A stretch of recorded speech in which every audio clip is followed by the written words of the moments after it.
Bismillah, innal hamdalillah nahmaduhu wa nasta'inuhu wa nastaghfiruh wa na'udzu billahi min syururi anfusina wa min sayyiati a'malina may yahdihillahu fala mudhillalah wa may yudlil fala hadiyalah wa asyhadu an la ilaha illallah wahdahu la syarikalah wa asyhadu anna Muhammadan abduhu wa rasuluh amma ba'd. Alhamdulillah, pada kesempatan hari Sabtu qabla duhur pada tanggal 11 Mei 2024 bertepatan dengan hari ketiga dari bulan Dzulqa'dah 1445 Hijriah. Maka alhamdulillah Allah masih mempertemukan kita dengan saudara-saudara kita di Masjid Rahmi Hatta di Tangerang. Maka pembahasan kita bertemakan nasib dari kaum muslimin yang su'ul khatimah, the bad ending. Maka ketahuilah ya ibadallah, Allah Jalla wa'ala telah berfirman di dalam ayat Al-Quran, A'udzu billahi minasyaitonir rajim min hamzihi wa nafthihi wa nafsihi.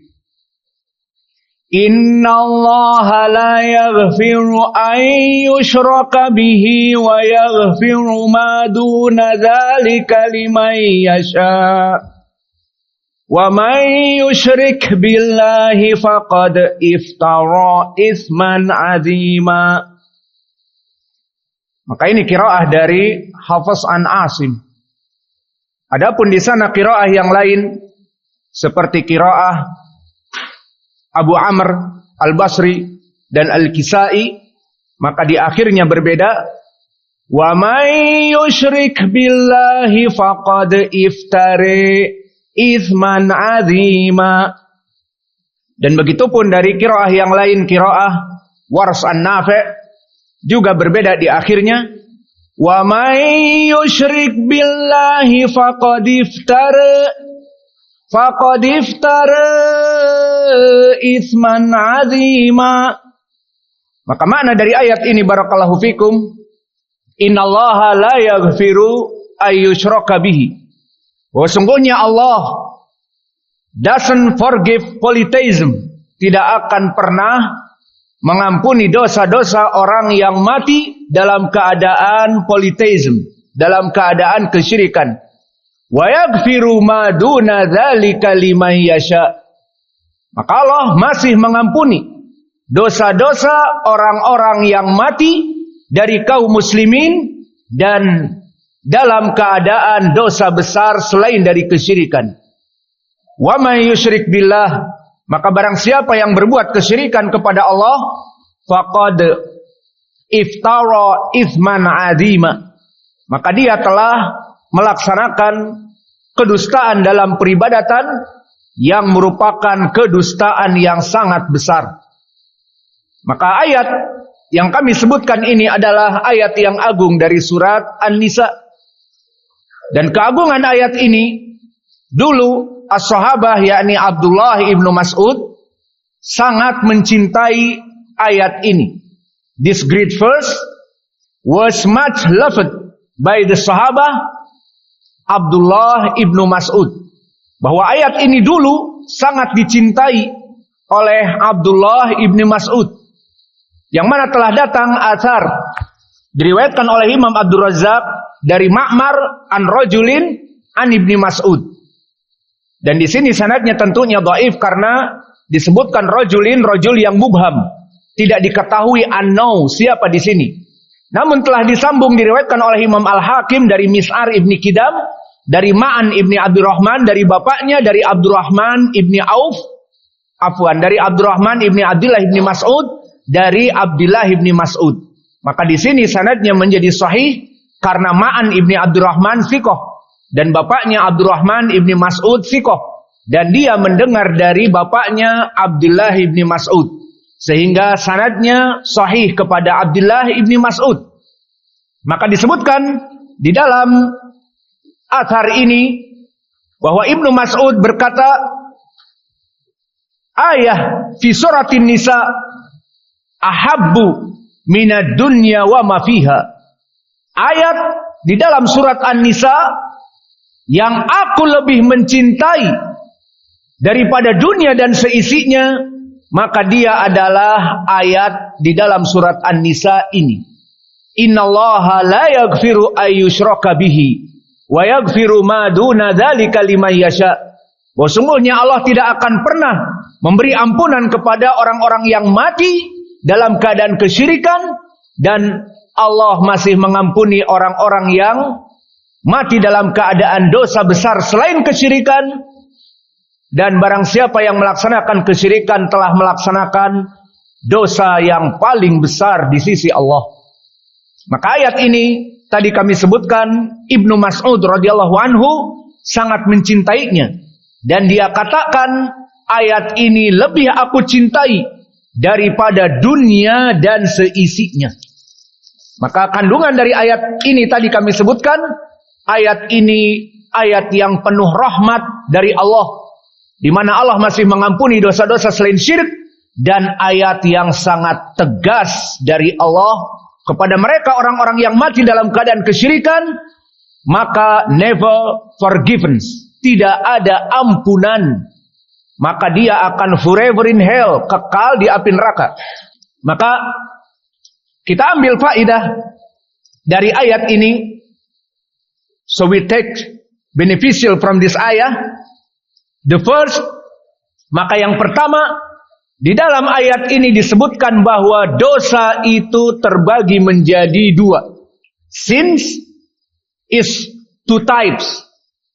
Pertama, kesyirikan, dan yang kedua selain dari kesyirikan, polytheism and non-polytheism. Maka dosa di dalam ayat ini, faedah yang pertama, the first beneficial, adalah dosa terbagi menjadi dua. Dosa kesyirikan dan dosa selain kesyirikan. Mana pendalilannya di dalam ayat ini? Innallaha la yaghfiru an yushraka bihi. Allah tidak akan pernah mengampuni dosa kesyirikan. Maka dosa pertama, kesyirikan. Apa makna dosa kesyirikan? Adalah dosa di mana dia beribadah kepada Allah, juga menyekutukan beribadah kepada selain Allah.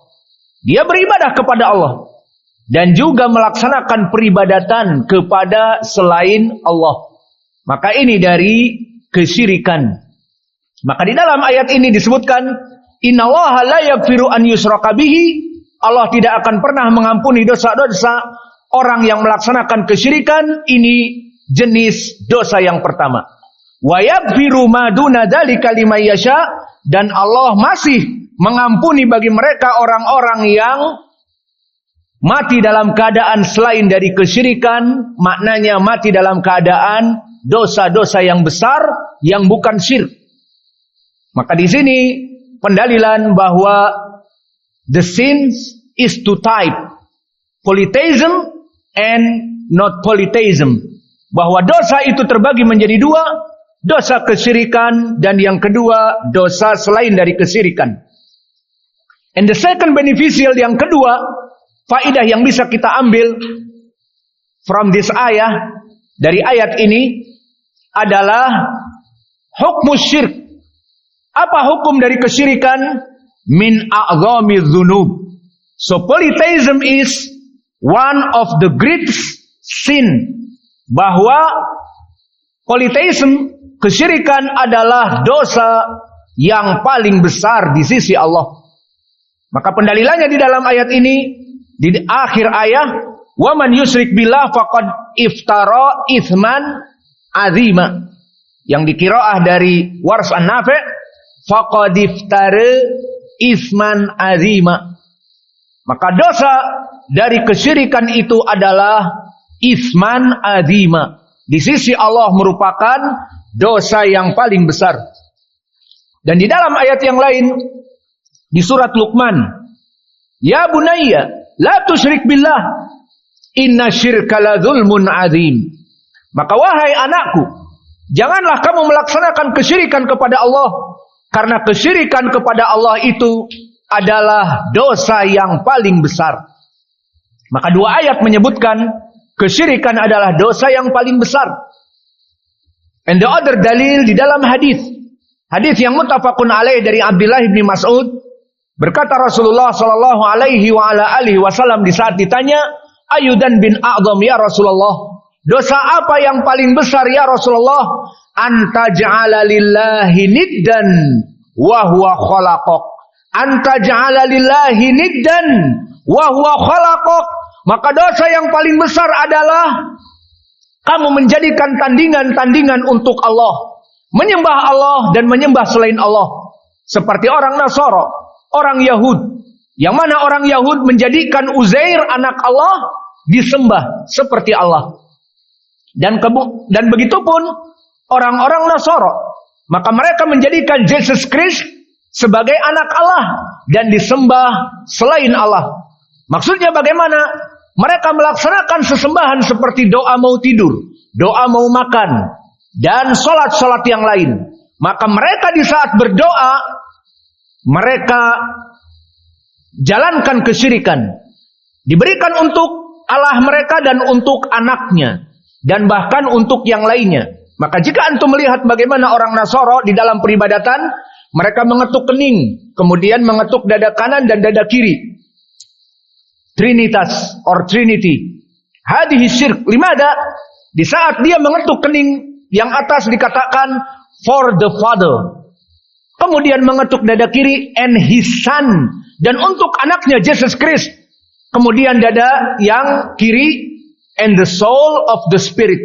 The meaning is Jibril or Bunda Maria, the mother of Maria. Maka ini kesyirikan. Satu ibadah dijadikan paket dibagi tiga. Satu ibadah diberikan kepada tiga. Allah yang menciptakan mereka berdua ini, Jibril dan Jesus Christ, Isa ibni Maryam. Namun di agama mereka Trinity, bahwa ibadah di ilmu ketuhanan mereka bulatan dibagi menjadi tiga bagian. Maka yang pertama untuk Allah Bapa, kedua untuk Allah Anak, dan yang ketiga untuk the soul of the Spirit, yang tafsirnya Jibril ataupun Bunda Maria, istrinya Allah. Iya dan billah. Maka ini jelas kesyirikan. Maka di Al-Quran disebutkan waqad kafaral ladina qalu innallaha thalithu tsalatsa. Maka telah kufur bagi mereka orang-orang yang mengatakan Allah itu adalah satu tapi tiga, atau tiga tapi satu, 3 in 1. Maka ini jelas contoh kesyirikan.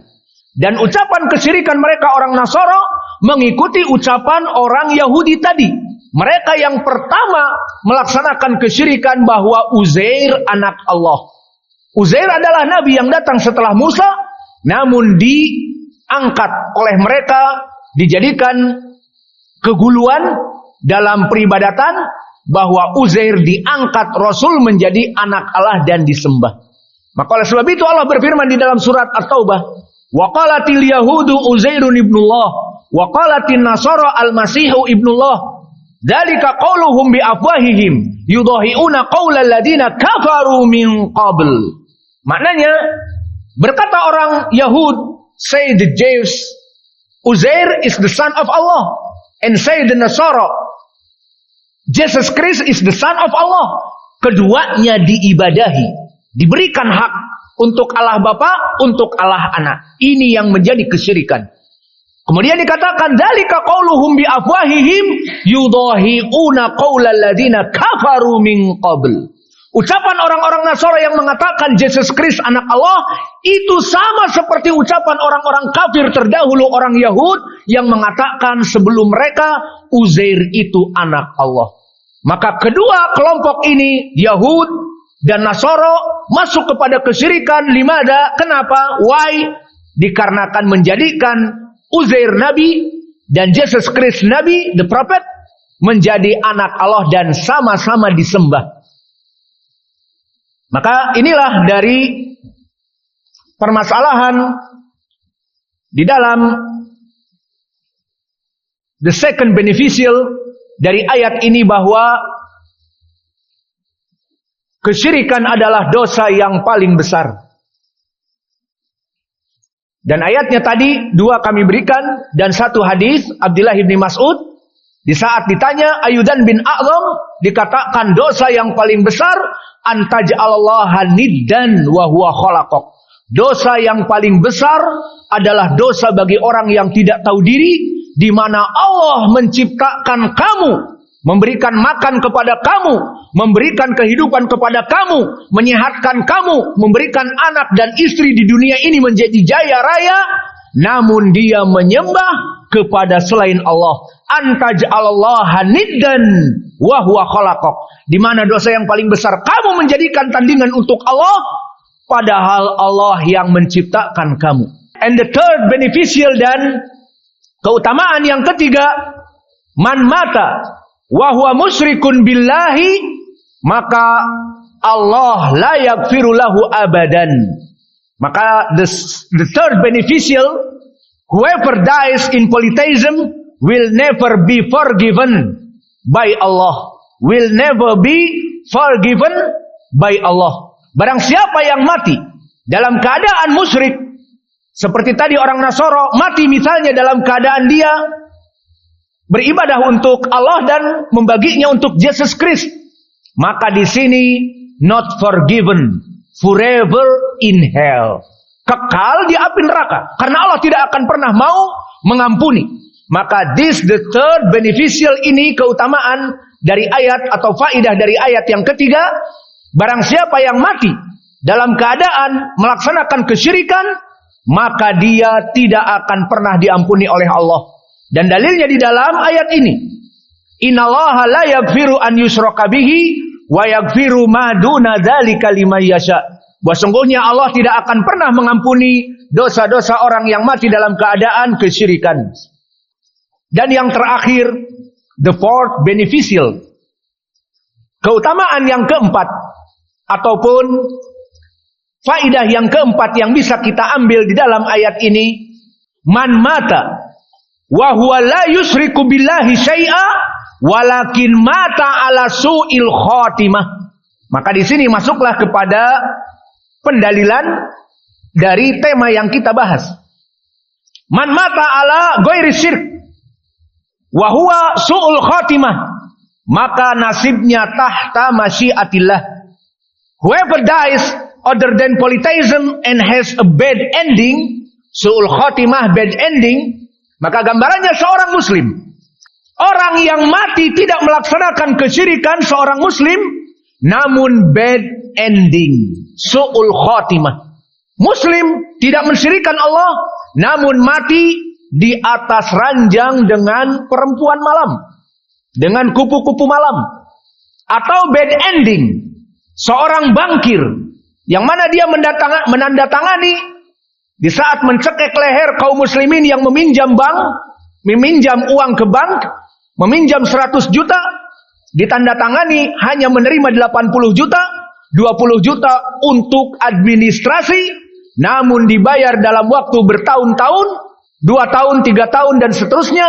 Jika dihitung labanya, dia harus membayar 160 juta. Terbayang, meminjam 160 juta, yang diterima hanya 80 juta, dan total yang harus dibebankan pada dia dalam waktu 2 tahun misalnya, totalnya 160 juta. Ini riba, ini haram. Ahalallahul bai'a wa harrama riba. Maka di Al-Quran Allah menyebutkan, Allah menghalalkan jual beli dan mengharamkan riba. Maka di sini bankir ini muslim, melaksanakan sholat, tidak melaksanakan kesyirikan, namun di saat menekan dari bisnis ribanya, maka dia dalam keadaan meninggal, maka bad ending, su'ul khatimah. Maka mati dalam keadaan terlaknat, seperti diriwayatkan oleh Imam Muslim dari Jabir. La'ana Rasulullah sallallahu alaihi wa ala alihi wasallam akilur riba wa maukilah wa katibain wa syahidain, bahwa Nabi melaknat orang-orang yang menjadi rentenir, menjadi bankir, melaksanakan praktek riba, dan yang dimakani riba, dan 2 teller, seperti yang biasa di bank ada teller-teller yang membuat perjanjian, dan juga syahidain, dan para saksi yang mempersaksikan perjanjian tersebut. Maka di sini semuanya dalam keadaan terlaknat. Maka ini contohnya. Bagaimana nasib mereka seorang muwahhid, seorang muslim yang salat dan tidak menyekutukan Allah, namun su'ul khatimah, di mana dia juga misalnya salat dan seterusnya, namun setiap malam mabuk. Maka di saat dia mencekik botol, kemudian dia mati. Su'ul khatimah, bad ending. Maka pertanyaan yang besar di sini, bagaimana nasib mereka? Maka jawabnya tahta masyiatillah, under Allah wills, under God wills. Dia di bawah dari ketetapan Allah. Maka bagaimana di sini? Ini pembahasan kita sekarang. Orang yang muslim tetapi su'ul khatimah, bagaimana nasib mereka? Ini tema kita pada hari ini. Maka nasibnya barakallahu fikum, bagi mereka tahta masyiatillah, maka dia di bawah dari keputusan Allah. Allah yang memiliki dari hamba-hambanya. Maka hambanya yang mati dalam keadaan Islam, tauhid, namun mati dalam keadaan bad ending ataupun su'ul khatimah, maka dia tahta masyiatillah. Bagaimana tahta masyiatillah? Pertama, idza aradallah an yaghfirahu birahmatihi, maka jika Allah menginginkan diampuni orang ini dikarenakan rahmatnya, ghufiralahu walam yu'aqibuhu, maka Allah akan mengampuni segala dosa-dosanya. Dan Allah tidak menghitung lagi dosanya. Allah selamatkan dari azab yang perih dan pedih dari api neraka. So this is the first. If Allah want to forgive in His mercy, maka He will forgive and not punish to him. Maka Allah akan mengampuni dosa-dosanya karena dia mempunyai tauhid dan dia beriman, namun penuh dosa, bahkan bad ending. Mati dalam keadaan su'ul khatimah. Maka yang pertama tadi kita bilang tahta masyiatillah, under the God wills, under Allah wills, di bawah ketentuan Allah. Pertama tadi, jika Allah dengan rahmatnya ridho kepada orang ini karena orang ini muwahhid, Allah mencintai perbuatan tauhid, di mana dia mati tidak pernah melaksanakan sembelihan kepada selain Allah, salat kepada selain Allah. Maka Allah mencintai amalan yang agung, tauhid ini. Maka pertama dari the God wills ataupun Allah wills, kehendak Allah, tahta masyiatillah, Allah jika menginginkan dengan rahmatnya, from His mercy, maka Allah forgives him.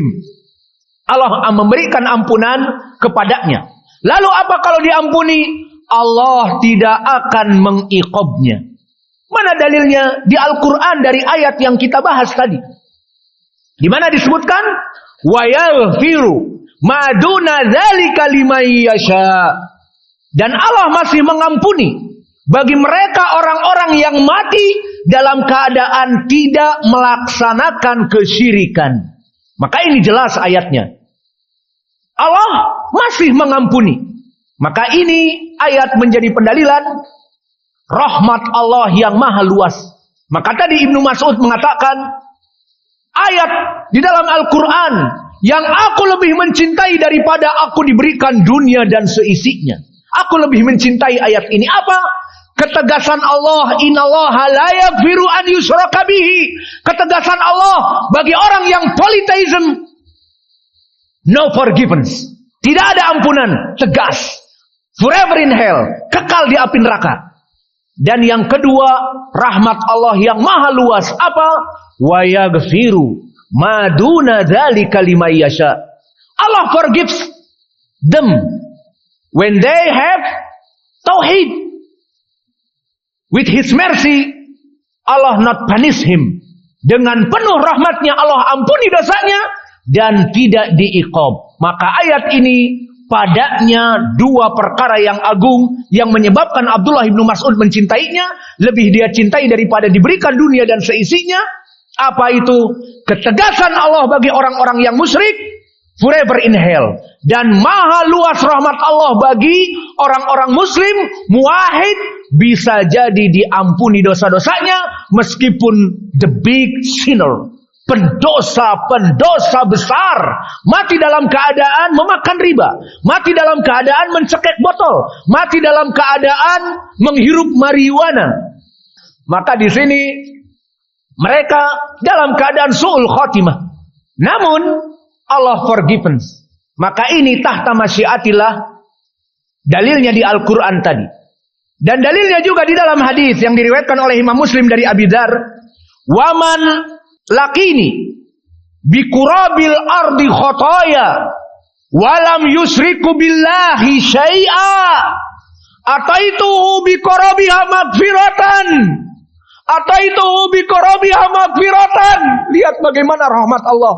Barang siapa yang mati datang menemuiku dengan berlapis-lapis dari dosa-dosa yang besar, bagaikan terhampar dunia semuanya itu adalah dosa-dosanya, maka dia datang kepadaku menemuiku dalam keadaan mati dengan dosa-dosa yang terhampar seluas jagat, walakin lam yusrik billah syai'an, tetapi dia tidak pernah bersekutu dengan Allah dalam salatnya, dalam sembelihannya, dalam doa-doanya, diberikan just to Allah, He is the one and only, maka hanya diberikan kepada Allah, dialah satu-satunya.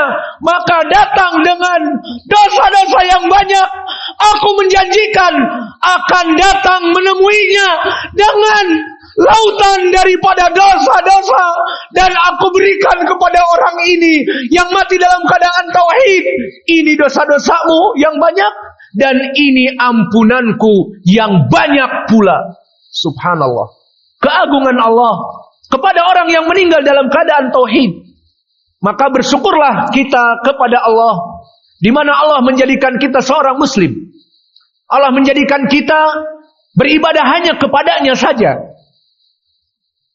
Dan begitu pun di dalam hadis, yang mana hadis ini diriwayatkan oleh Imam Ahmad dan juga Imam At-Tirmidzi, yang mana hadis ini sanadnya bertumpu kepada Laits ibnu Sa'ad, haddatsani Amir ibni Yahya an Abi Abdurrahman al-Hubuli dari Abdullah ibni Amr ibni al-As. Hadis ini semua rijalnya thiqat dan disahihkan oleh Syekh kami Muhaddits Muqbil Al-Wadi'i rahimahullah.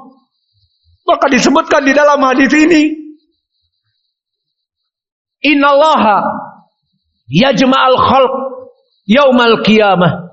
Maka Allah mengumpulkan manusia semuanya fi sa'idin wahidin, di padang mahsyar, dari mulai Adam sampai kepada akhir manusia yang hidup in the doomsday, in the end of the world, di hari kiamat. Maka dikumpulkan semuanya. Kemudian Allah mendatangkan orang ini.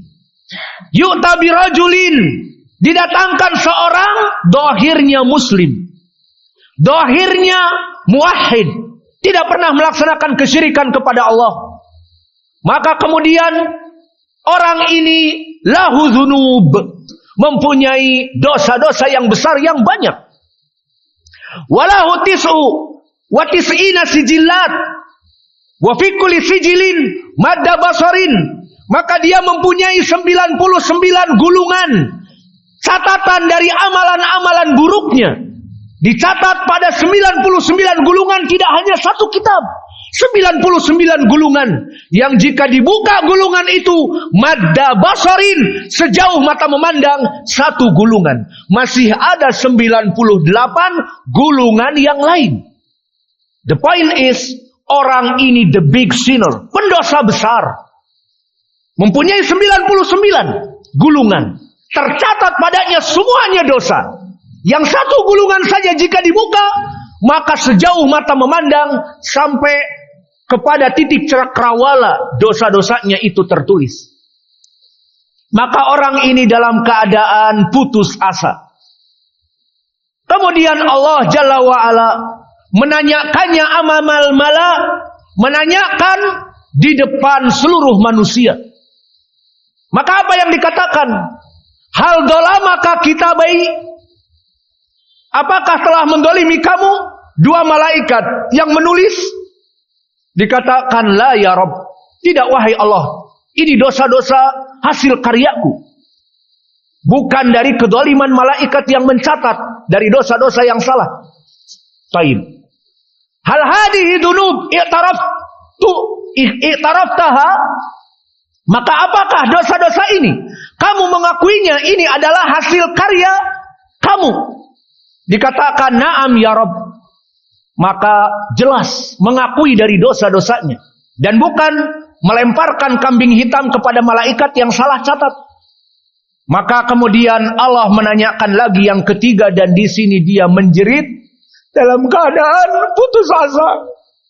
Maka disebutkan, hal indaka khairun qad, apakah kamu mempunyai kebaikan satu sedikit saja? Maka orang ini mengatakan, la ya Rabb, ma inni khairun qad, tidak wahai Allah, putus asa dia dengan apa yang telah dia perbuat. Maka dalam satu gulungan yang dibuka sejauh mata memandang, itu bagaikan cukis di dalam komputer, di mana dia masuk pada menit per menit, detik per detik, masuk kepada WWXXXXN di orders. Setiap menit, setiap detik, setiap hari, setiap bulan, windu ke windu, tahun ke tahun, semuanya tercatat amalan-amalan yang buruk. Maka Allah mengatakan, hal indaka khairun qad, apakah kamu masih mempunyai amalan sedikit saja yang baik? Orang ini putus asa mengatakan, la ya Rabb, la ya Rabb, tidak aku mempunyainya wahai Allah. Maka di dalam hadis ini disebutkan, ana la azlimuka al-yauma, aku Allah Jalla wa Ala tidak akan mendolimi kamu, and justice for all, maka keadilan untuk semua makhluk. Apa makna dari ucapan Allah di sini? Allah memandang orang ini mempunyai kebaikan yang sangat besar di sisi Allah, dan orang ini menyangka bahwa dirinya tidak mempunyai kebaikan sedikit pun karena dia sudah berputus asa dari dosa-dosa yang dia lakukan. Maka Allah mengatakan, la adlimukal yaum, pada hari ini aku tidak akan pernah mendolimi satu di antara kalian semua di depan seluruh manusia di mahsyar.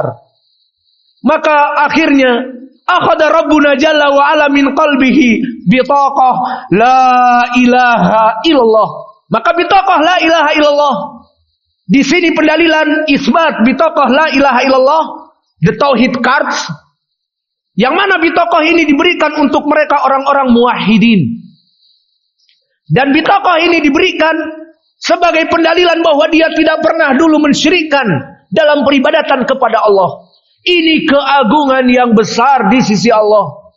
Namun di sisi manusia ini yang merasakan dosa-dosanya sangat besar, nothing, like nothing, seperti tidak ada apa-apanya, maka dia berputus asa dan mengatakan, la ya Rabb, aku tidak mempunyai kebaikan sedikit pun. Maka akhirnya Allah yang maha adil dan maha rahmah mengatakan, keluarkan dari dia bitaqah la ilaha illallah, summa yu'ta bimizan, kemudian didatangkan mizan, dan mizan adalah timbangan yang mempunyai dua anak ataupun mempunyai dua neraca. Neraca menyimpan amalan baik dan neraca yang lain menyimpan amalan buruk. Maka disebutkan di dalam hadis, faturiha asijillat, maka disimpan catatan buruknya 99 asijillat, 99 gulungan, maka disimpan, langsung membuatnya berat dari timbangan. Summa turiha al-bitaqah la ilaha illallah, maka disimpan bitaqah la ilaha illallah. Orang ini mengatakan, di saat Allah mengatakan la adlimukal yaum, aku tidak akan pernah mendolimi kamu wahai hambaku. Apa yang diteriakan oleh orang ini? Ya Rabb, ma hadhihi sijillat wa ma hadhihi bitaqah. Wahai Allah, apa faedahnya kartu la ilaha illallah yang dohirnya tipis dan kecil dengan catatan amalan burukku 99 catatan. Ma hadhihi bitaqah ma hadhihi sijillat. Apa faedahnya bitaqah la ilaha illallah dengan 99 catatan? Maka Allah mengulangi lagi, la azlimukal yaum, la azlimukal yaum. Aku tidak akan pernah mendolimi kamu pada hari ini. Dipersaksikan oleh seluruh manusia dan jin. Maka kemudian disebutkan, the point is, pendalilannya di sini adalah fatashati sijillat wasakulatil bitaqah. Maka 99 catatan keburukan itu terangkat menjadi ringan. Wasukilatil bitaqah. Maka kalimat la ilaha illallah, maka amalan dulu melaksanakan tauhid, tidak pernah melaksanakan salat kepada selain Allah, tidak pernah melaksanakan doa meminta rizki kepada para wali, kepada orang-orang yang sudah meninggal, tetapi melaksanakan sesembelihan hanya untuk Allah, maka orang ini diampuni dari dosa-dosanya. Maka ini yang menjadi pendalilan bahwa bisa jadi tahta masyiatillah maknanya adalah Allah dengan rahmatnya, with his mercy, forgives for all the sins. Allah mengampuni semua dosa-dosanya. Dan orang ini dohirnya diselamatkan dari adab meskipun mempunyai dosa-dosa yang besar. Maka inilah dalil dari makna tahta masyiatillah. Yang pertama, under of the wills God, atau wills Allah, di bawah dari kehendak Allah. Jika Allah dengan rahmatnya mengampuni, Allah ampuni. Dan sekarang yang kedua, jika Allah tidak menginginkan orang ini untuk diampuni, meskipun dia seorang muslim, meskipun dia seorang muwahhid, dan dosa-dosanya banyak dan besar, and bad ending, mati dalam keadaan tadi seperti seorang bankir yang mati dalam keadaan menandatangani hasil riba, atau seorang muslim yang mati dengan meminum pil ekstasi, atau mati dalam keadaan merokok, atau mati dalam keadaan mencekik botol dan yang lainnya, maka akhirnya orang ini mati dalam keadaan the big sins. Lalu bagaimana? Maka dia bisa jadi dalam keadaan tidak diampuni oleh Allah. Lalu bagaimana? Masuk kepada api neraka. Meskipun seorang muslim, na'am. Meskipun seorang muwahhid, na'am. Mana dalilnya? Banyak. Di antaranya hadis yang diriwayatkan oleh Imam Al-Bukhari dari Abi Hurairah. Berkata Rasulullah sallallahu alaihi wasallam, kullu muslim yadkhulu fil jannah, kullu ummati yadkhulunal jannah illa man aba. All the Muslim is going to the paradise, is going to the jannah, illa exception man aba, who they don't want to come to the jannah. Maka pertanyaan yang besar, the big question here, siapa yang mereka tidak mau masuk surga? Maka di hadis disebutkan, kullu ummati yadkhulunal jannata illa man aba. Seluruh manusia masuk kepada surga kecuali mereka yang enggan. Maka pertanyaan yang besar, siapa mereka yang enggan? Faman ata'ani dakhalal jannah wa man asani faqad aba. Maka barang siapa yang taat kepada Allah, dia masuk kepada surga, dan yang enggan, maknanya tidak mau taat kepada Allah dan Rasulnya, faqad aba, maka masuk kepada api neraka. Ini pendalilan dari tahta masyiatillah. Di sini dalilnya, Allah tidak menerima kepada orang ini dari dosa-dosanya untuk diampuni begitu saja. Tapi apa? Harus dibakar di api neraka sebagai punishment, sebagai balasan dari dosa-dosanya dulu. Meskipun muslim, na'am, seharusnya muslim meninggalkan kemaksiatan, namun dia bergelimang dalam kemaksiatan, dia berkubang dari danau-danau dosanya, maka di sini dia terpuruk di api neraka, going to the hellfire. Maka di sini dalil yang pertama, dan di sana dalil yang kedua, hadis yang diriwayatkan oleh Imam Al-Bukhari dari Sahl ibn Sa'ad. Di saat Sahl ibn Sa'ad bersama para sahabat yang lain di peperangan dalam jihad, kemudian Dalam pertempuran jihad itu Nabi mengumpulkan sahabat dan mengatakan, "Man arada an yanzura ila rajulin min ahlin nar falyanzur ila hada." Maka dikatakan oleh Nabi, barang siapa di dunia ini ingin melihat dari orang yang kelak menjadi penghuni api neraka, lihatlah orang ini. Fastagrabus sahabah. Maka semua sahabat terheran. Kenapa? Siapa orang yang dikatakan oleh Nabi calon penduduk api neraka? Kana minal muslimin wa kana yujahid fisabilillah wa kana min a'zamil muslimin. Orang ini lebih jelas daripada kita. Seorang sahabi hidup di zaman Nabi, berjihad bersama Nabi. Maka dari seorang muslim yang taat, dari sahabat yang agung, di hadis disebutkan wa kana min a'zamil muslimin, dari kaum muslimin yang agung, lebih dari kita. Namun dikatakan calon penghuni api neraka. Maka di sini awas, perhatikan. Maka semua para sahabat takut. Semua para sahabat terheran. Akhirnya dijadikan spy, dijadikan mata-mata, terus menguntit apa yang dilakukan oleh orang ini. Dikatakan oleh orang ini, la yazal ala khairin, bahwa orang ini terus menerus dalam keadaan baik. Di siang hari, bagaikan singa padang pasir yang menerjang, memenggal leher-leher orang-orang kafir di medan perang. Dan di malam hari, salat malam terisak-isak, takut kepada Allah. La yazalu bi khairin, orang ini terus dalam keadaan ketakwaan kepada Allah. Hatta yufidul goyah, sampai memberikan makna batasan di sini. Sampai kapan? Until lama juriha fastajalal maut bidubabati sayfihi faja'ala sayfahu turiha ila sama faqafaza alaih hatta yadkhul min sadrihi fa kharaja min katifaihi.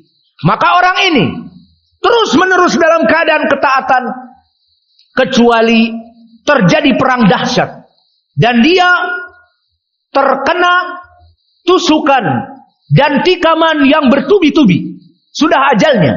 Maka dia tidak bisa kembali kepada base camp Nabi dan terkapar dalam keadaan luka-luka yang dalam dan banyak. Maka di zaman dulu dalam pertempuran sangatlah berat ujiannya. Terpotong tangannya, tertebas luka yang dalam.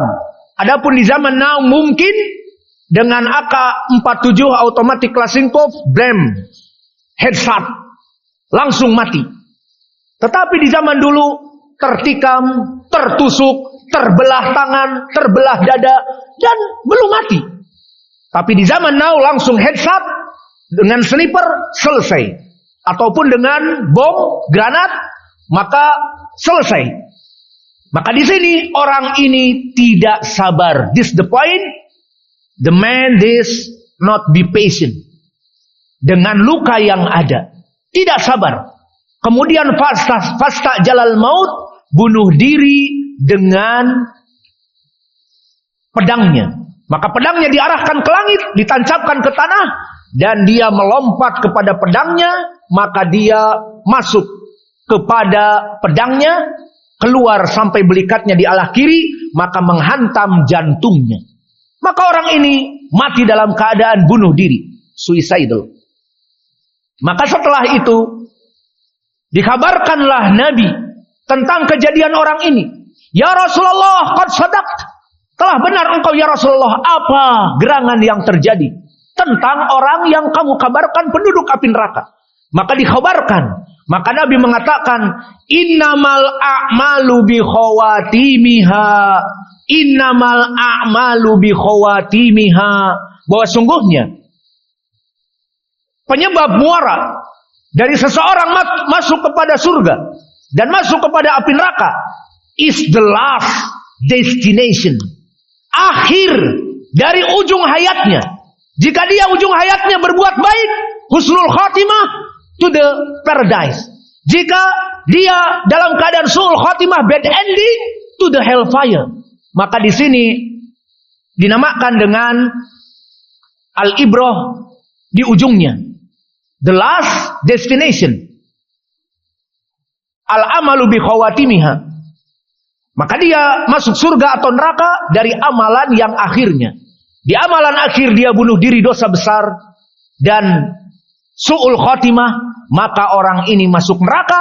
Sehingga Nabi mewanti-wanti kepada para sahabat di saat dia masih hidup, barang siapa yang ingin melihat kepada penduduk api neraka dan dia masih hidup, lihat orang ini, dia calon api neraka. Ini pendalilan dari permasalahan. Di sana ada orang-orang yang memang tidak diinginkan untuk masuk kepada surga dikarenakan dosa-dosanya, maka Allah akan memasukkan kepada api neraka.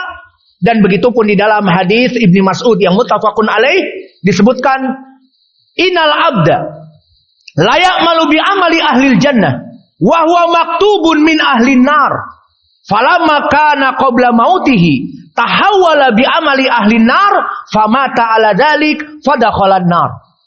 Hadis ini pun sama maknanya, bahwa bisa jadi seseorang dalam keadaan terus melaksanakan ketaatan kepada Allah, terus melaksanakan ketaatan kepada Allah, namun orang ini sudah ditulis di Lauh Mahfuz akan menjadi penghuni api neraka. Maka bagaimana? Maka Allah akan menggantikan amalan orang ini, sehingga orang ini yang tadinya selalu melaksanakan amal-amal yang baik, maka dia akan melaksanakan sebelum meninggalnya amal yang buruk dan mati dalam keadaan amal yang buruk, so to the hellfire, kemudian dimasukkan kepada api neraka. Maka ini yang diinginkan tahta masyiatillah.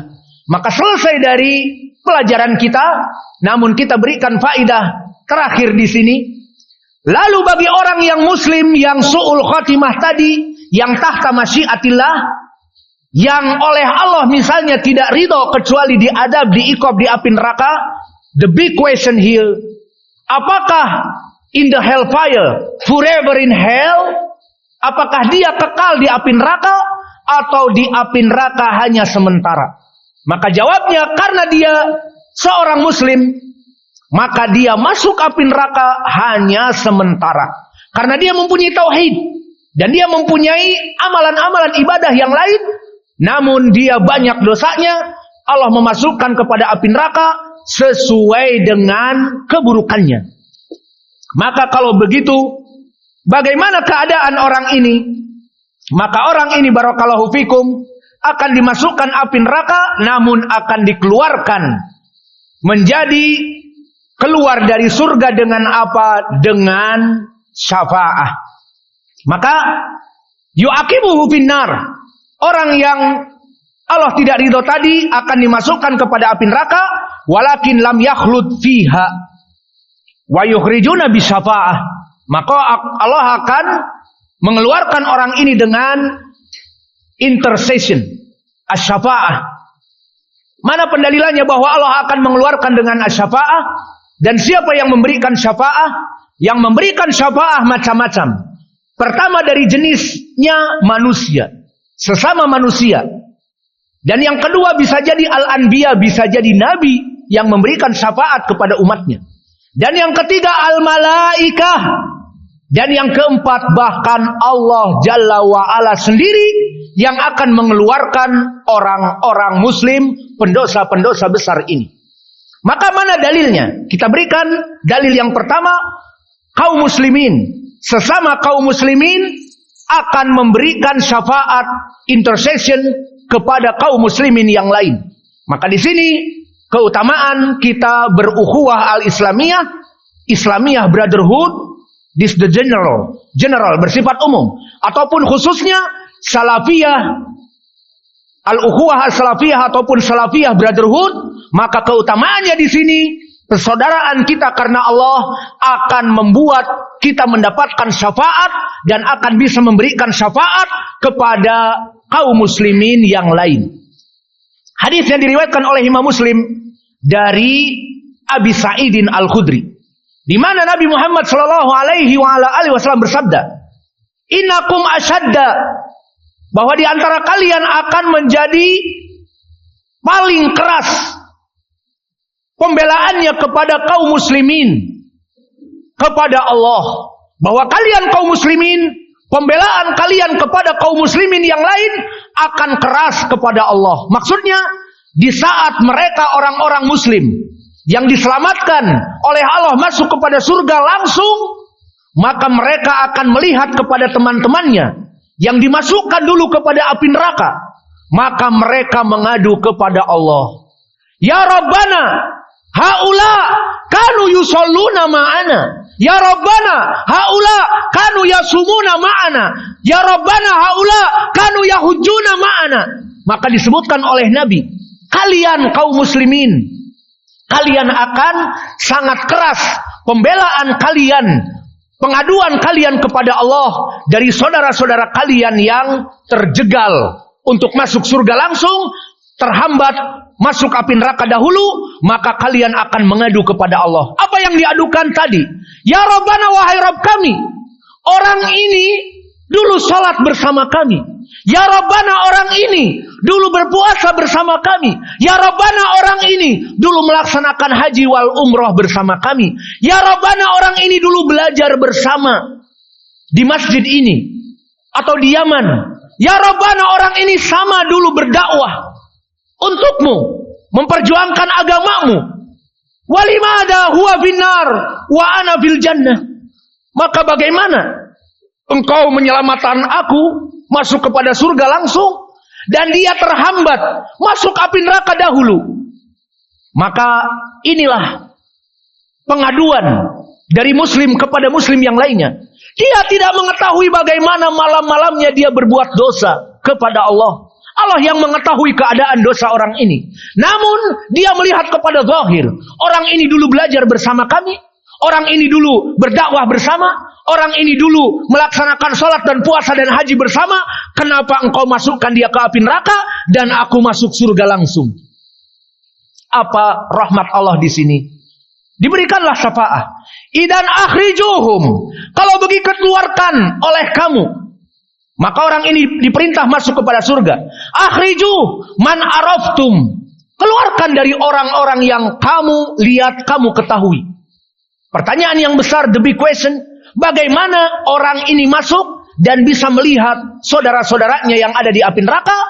Di dalam hadis yang diriwayatkan oleh Imam Abi Hurairah muttafaqun alaih, bahwa Allah qad harrama alal muslimin finnari ala athari sujud.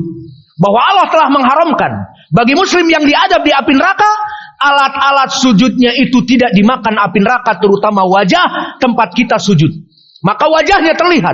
Maka orang ini masuk kepada api neraka dilihat temannya dulu di senior high school, temannya dulu di junior high school, temannya dulu di college. Orang-orang ini kaum muslimin, teman kita dulu. Atau bahkan dulu di Jamiah Islamiyah bersama menuntut ilmu. Atau dulu di Damaj, di tempat ma'hadnya Syekh Mukbil belajar dan menjadi dai bersama di Indonesia. Tahu dia, kenapa sekarang di api neraka? Ayo, you and you and you, ayo semuanya keluar dari api neraka. Dikeluarkan oleh orang ini dari perintah Allah, akhrijuh man araftum. Keluarkan dari orang-orang yang kamu ketahui. Di saat dikeluarkan dari kloter pertama, Allah yang Maha Rahman mengatakan, sudah ini, al-an adkhil. Udkhulu, masuk kedua kalinya. Akhrijuh man araftum. Lihat kembali, mungkin ada orang-orang dari tetangga, dari orang-orang kerabat-kerabat, dekat dan jauh, dari tetangga-tetangga kamu yang dulu di dunia kamu mengenalnya. Maka masuk lagi, didapati dari keluarga-keluarganya dan tetangga-tetangganya, maka dikeluarkan masuk kepada surga. Maka ini dari pendalilan tentang permasalahan pemberian syafaat adalah dari sesama kaum muslimin. Maka oleh sebab itu ya ibadallah, jadikanlah kita untuk terus melaksanakan ibadah kepada Allah dalam keadaan berbuat baik kepada kaum muslimin, seperti hadis Abi Hurairah yang muttafaqun alaih, wa kunu ibadallahi ikhwanan, dan jadikan kalian semuanya beribadah kepada Allah dan kalian bersatu padu, kalian saling bersahabat. Karena apa? Karena kelak kita akan bisa memberikan syafaat. Maka jangan lupa saudara-saudaraku yang hadir di sini, Kalau nanti kita tersenggol, a'udzubillah, di api neraka, berikan kami syafaat. Dan begitupun kami tidak akan melupakan kalian. Kita saling berkolaborasi untuk menyelamatkan diri-diri kita dari api neraka. Itulah tujuan kita bersahabat. Di dunia, saling menuntut ilmu dan saling menasihati dalam kebaikan dan mencegah kepada kemungkaran agar kita forever selamanya masuk kepada surga langsung tanpa mampir dulu di api neraka dan bersama-sama in the paradise.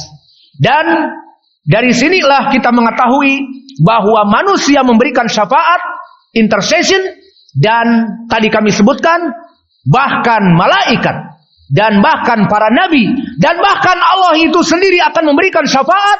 Seperti hadis yang akan kami sebutkan, dan ini hadis terakhir, dan setelah hadis ini kita selesai.